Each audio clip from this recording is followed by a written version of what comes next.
Today on Rock the Park, Oh, we got a manta ray, baby. Yeah. it's a wild one. Ooh, do you see that? Yeah. We got a gator. Even the manatees pop by for a visit. Look at right there, right there. Whoa. Yes.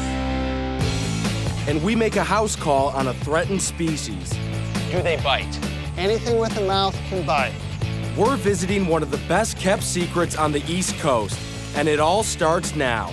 Look at that. All right. Yeah. Very well done. Wow.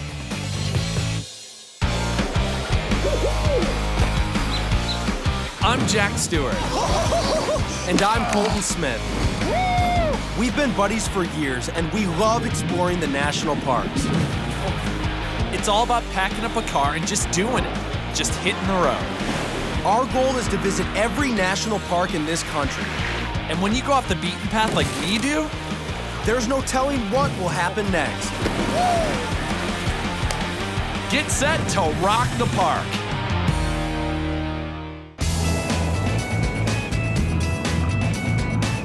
You're looking at one of the last relatively undeveloped beaches along the entire Atlantic coast. As a barrier island, Cumberland protects the coast from wicked ocean storms, and it's home to tons of wildlife. All right, so we're here in southern Georgia on our way to Cumberland Island National Seashore. There's a lot of history and wilderness to explore on this barrier island, from the forests to the edge of the Atlantic. This is awesome. Cumberland Island National Seashore is 17.5 miles long and only 3 miles wide at its broadest point. So to get to Cumberland Island, you have to go by a boat. Now, you know us, we like to get out there and kind of do it ourselves, so we're going in sea kayaks. We're going with the tide today, so hopefully it'll carry right towards the island. IntraCoastal Waterways can be tricky, so it's a good idea to have a guide. Today, Up the Creek Expeditions will make sure we safely navigate the 6-mile trip from Fort Clinch State Park. We're starting off during low tide, when the sea is calm and the current is going our way. There's just one problem. Oh my gosh! Little mucky, huh? I can't even move! I'm sticking my feet in there, and I'm trying to yank up, and I'm getting stuck. My foot's stuck. Oh, okay. All right. The IntraCoastal Waterway runs the length of the eastern seaboard. Because it's protected from the open seas, it's a favorite hangout for all kinds of marine life. Dolphins? Oh, yeah, see him? Where? Oh, yep, I see them. There they are. Oh, man. Yeah. That's awesome. Beautiful. These are coastal bottlenose dolphins. They're a little smaller than the offshore bottlenose living in the open sea. They can be comfortable in water that's as shallow as 12 feet and will work in teams to catch fish by herding them against the shore. So we've spotted now at least 4 dolphins, and we set out 10 minutes ago. This is looking really good. We've been so preoccupied with dolphins, we didn't even notice what's been coming up behind us. If you look behind us, you can see some really black clouds. At this point, I'm not gonna worry. We can book it across, but it's a good thing to keep an eye on because we do not want to be paddling through that. All right, we got to paddle. We got to paddle, paddle, paddle. Let's go, race mode. We're making excellent time, but then we see something that brings us to a complete stop. We got a manta ray, baby. Yeah. Right up there, Eagle Eyes spotted him. And oh, he's just skimming across the surface. It almost looks like an airplane. He's just got these wings that just stick out of the water. A manta ray is a fish with tough cartilage rather than bones in its skeleton. Its fins are like giant wings that can be as long as 23 feet from tip to tip. Manta rays have huge mouths, and they skim the water surface, scooping up plankton and tiny sea creatures as they go. Manta rays have to keep swimming in order to pass the oxygen-rich water through them. So that's why a lot of the times you'll see them going fast. Oh, he's coming straight towards us. Oh, He really is coming straight he really at us. is. Yeah, he's curious. Manta rays are incredibly docile creatures. He kind of disappeared, so he might be right under us right now. Now, correct me. Oh, he's right back Oh, at us. right there, right there. It reminds me of Batman. It really does. The manta ray is harmless. The thunderstorm moving up behind us, not so much. Whew, yeah, basically the one place we do not want to be is on the water right now. It's just a little hiccup, hopefully, but you gotta do what's safe, so we're getting to shore and taking shelter. It's one nasty looking hiccup, man. Yeah.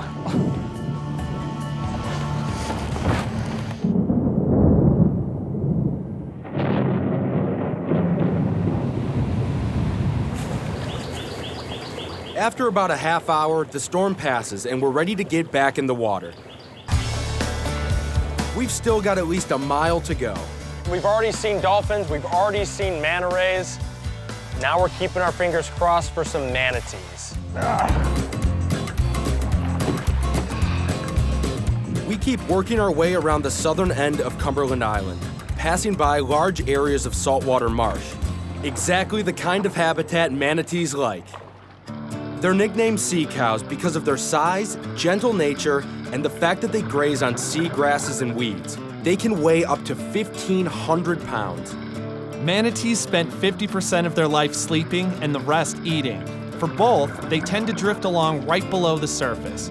Manatees are mammals, and they usually come up for air every 3 to 5 minutes. These guys will pop up, but it's only momentarily. So you gotta keep your eyes peeled.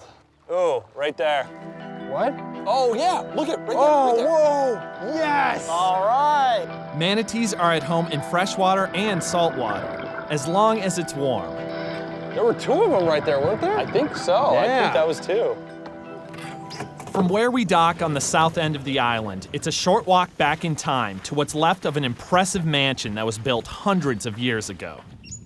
The ruins are surrounded by open fields, which is prime grazing ground for some of Cumberland's most talked about land animals. Wild horses that roam the island. Oh, this is so cool. These are Cumberland Island's feral horses. There's about, what, 130 to 180 of these guys? Yeah, there's a lot of them, and they've been here for quite a long time. Horses were first introduced on the island in the 1500s by Spanish explorers coming up from what's now Florida. They've become part of Cumberland's history, but they're not part of the natural ecosystem and actually do a lot of damage to island plants. We've got a deer right over here, wow. which happens to be, I think, our, what, 6th animal we've seen Something today? like that. A few hundred yards further on, there's something else humans brought to the wilds of Cumberland. Wow, Jack, can you see the size of this? So we're here at the Dungeness Ruins, and actually back in the 1700s, this English general came here and thought, oh, this is a great place for a hunting lodge. So he built one and called it Dungeness, and the name has stuck ever since. Later, an American Revolutionary War hero built a much larger house on the same spot. One of the reasons why they built these walls so tall and thick, pirates. That's right. Yeah. In the late 1800s, the Carnegie family, one of the richest in America, bought most of the island and rebuilt the house as a 59-room Scottish castle. The castle was gutted by fire in the late 1950s, and eventually, the family donated the island and it became part of the national park system. The history of this island is pretty cool. But even better, Oh, man. helping out the ancient reptiles who make their homes here. Wow. Man. It's day 2 in Cumberland Island National Seashore, and because visitors are not allowed to drive in the park, we have a great excuse to rent some bikes. Today, we've got a 3-mile ride to Stafford Field, where we're gonna be doing some research with a team on gopher tortoises. Yeah, it's gonna be a ton of fun. This is Georgia's state reptile, and we're gonna get to go hands-on with these guys.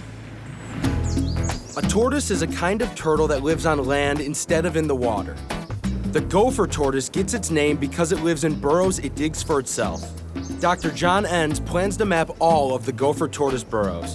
And then we want to find out actually how many of those are occupied, which will tell us the gopher tortoise population.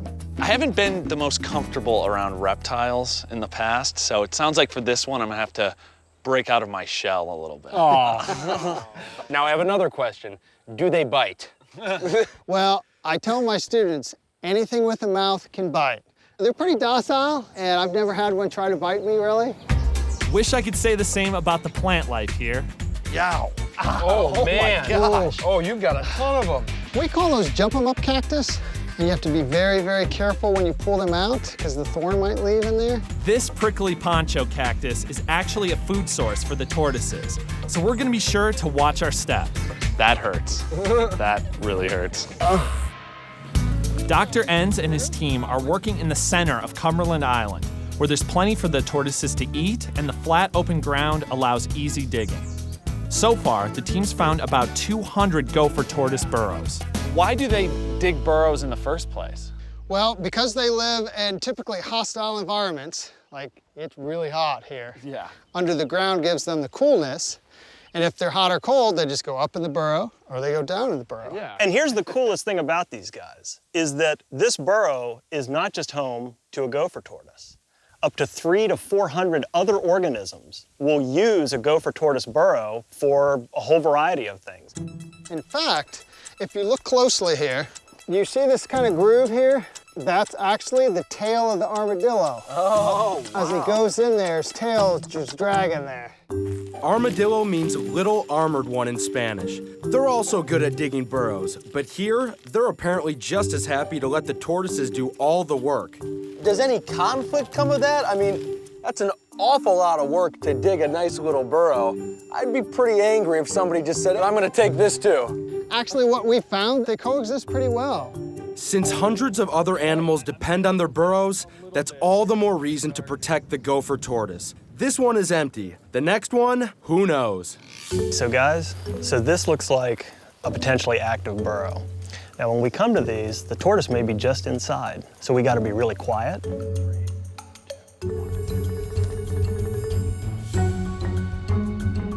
I don't see him. Nothing? No tortoise? Nobody's home. Tortoise? Okay. One reason we're finding empty burrows is because it's lunchtime. This is the time they're coming out, so we want to keep our eyes peeled here along the field. Oh, wow.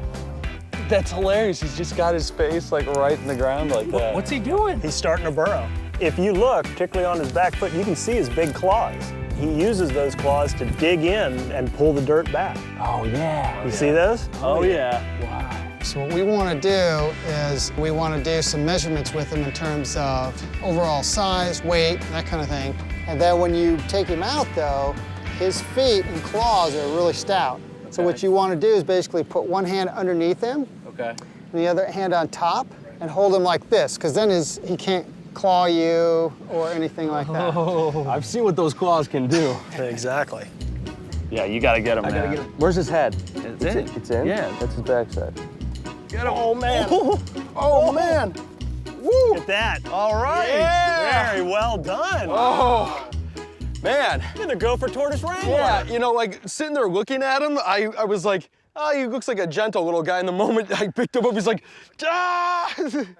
Wow, look at Very that. strong they are. Oh my God. Oh, man. The only reason we're able to do this is because we are conducting the research on them. If you ever see one in the wild, what you should do is just leave it alone and observe it. Definitely. And then I decide that, you know, it's time to hand him over to Jack. Let Jack see what this guy's all about. And I'm glad I did. I'm really glad I did. Now you can really see the claws. Yeah. And now they are. Because the moment I do, this guy decides, you know what, it's time to take a little bathroom break. You're now marked. He marked me. I knew that was gonna happen. All right. He waited until he got to you. Fair enough, buddy. Okay, let's get this little guy measured. Let's get him weighed. Oh, he's still. Let's get him over here. Don't worry. 1.88 kilograms. So in other words, it's about 4 pounds. What does that tell you about him? The size he is, I would estimate him to be probably around 12 to 15 years. Oh, wow. So we're basically dealing with a teenage boy. Hence the reason his attitude. and keen on you. That's what I was. Yeah. The gopher tortoise is a threatened species because human development is steadily wiping out their natural habitat. All right. Okay, All so right, little buddy, go back to digging your hole. And there he goes. There, right back to work. That's he's great. already kicking dirt back. That's awesome. Well, thank you guys so much. Today was awesome. National parks like Cumberland Island serve as a refuge to help keep gopher tortoises and other species alive. And we hope to spot a few more of the animals that live here as we continue our trek across the island. Straight out there. Wow. We're on the western side of Cumberland Island, closest to the mainland, and today we plan to explore the interior of the island, heading due east.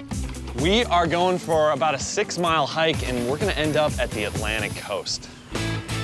Cumberland Island has one of the largest maritime forests remaining in the U.S. The trees grow on higher ground and form a canopy that protects the rest of the plants from salt spray from the ocean.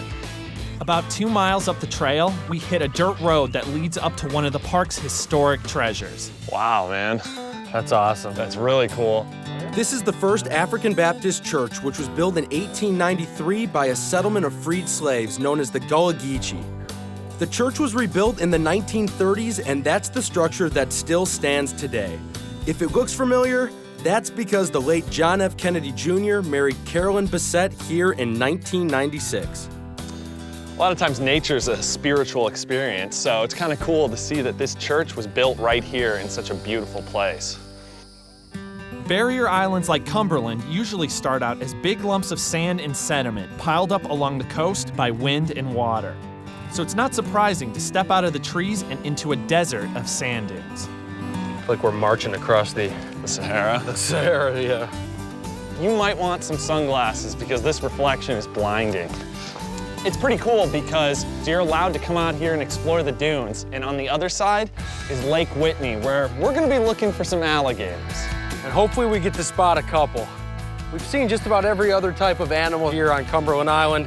The gator, now that would be the icing on the cake. Lake Whitney is the biggest freshwater lake on any of Georgia's barrier islands. If you're lucky, you might see an otter or two along the shore feeding on fish.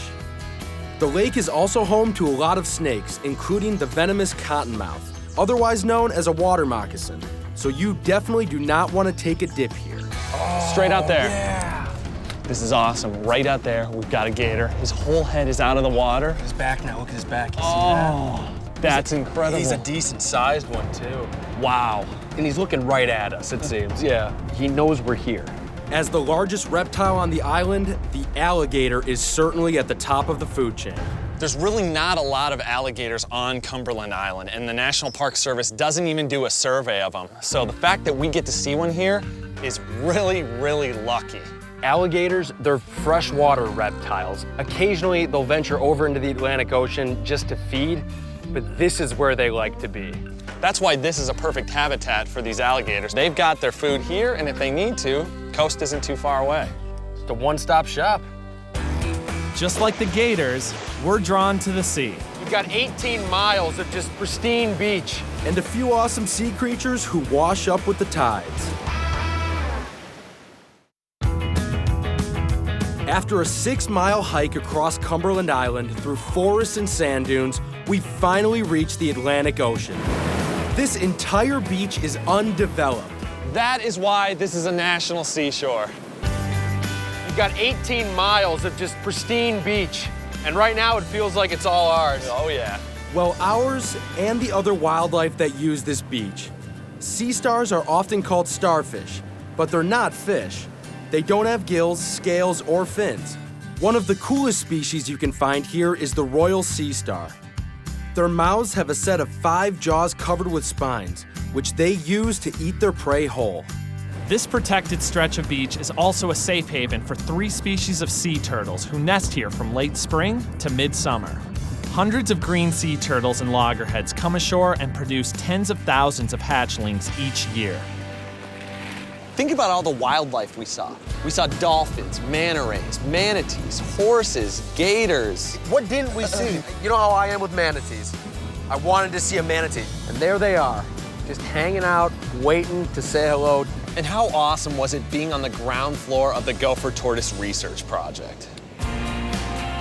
When you come out to these national parks, you want to help out. And that's what we were able to do this trip, and it felt really good.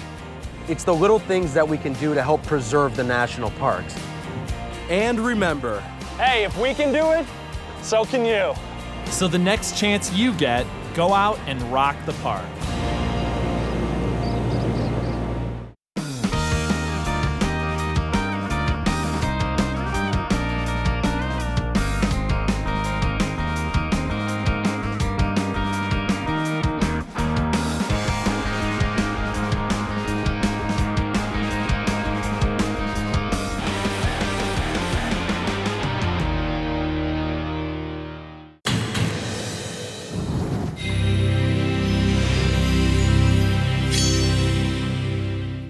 Hey everybody, thanks for watching. Make sure to leave any questions or comments that you have. And please subscribe to the channel. There's a lot more to come.